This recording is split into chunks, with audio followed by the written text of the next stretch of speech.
Veg दालचा try केला आहे का? आज टिफिनमध्ये मी दालचा बनवला होता. तर त्यासाठी अर्धा वाटी इतकी तुरीची डाळ, 2 चमचे इतके चणा डाळ घालून 2 वेळा पाण्याने स्वच्छ धुवून घेतलं.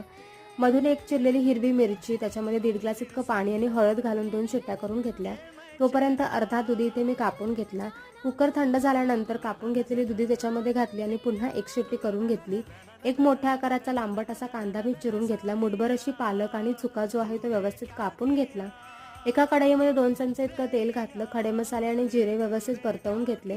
कांदा चांगला तळून घेतला.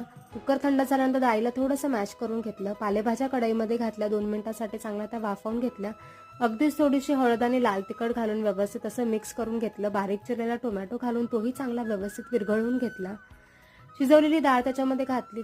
वाटीभर इतकं चिंचेचं पाणी आणि गरम पाणी ॲड केलं. धने पावडर आणि थोडासा गरम मसाला ॲड केला. कोथिंबीर ॲड केली. 2 मिनिटांसाठी शिजवून चवीपुरतं मीठ ॲड करून 5 मिनिटांसाठी शिजवलं आणि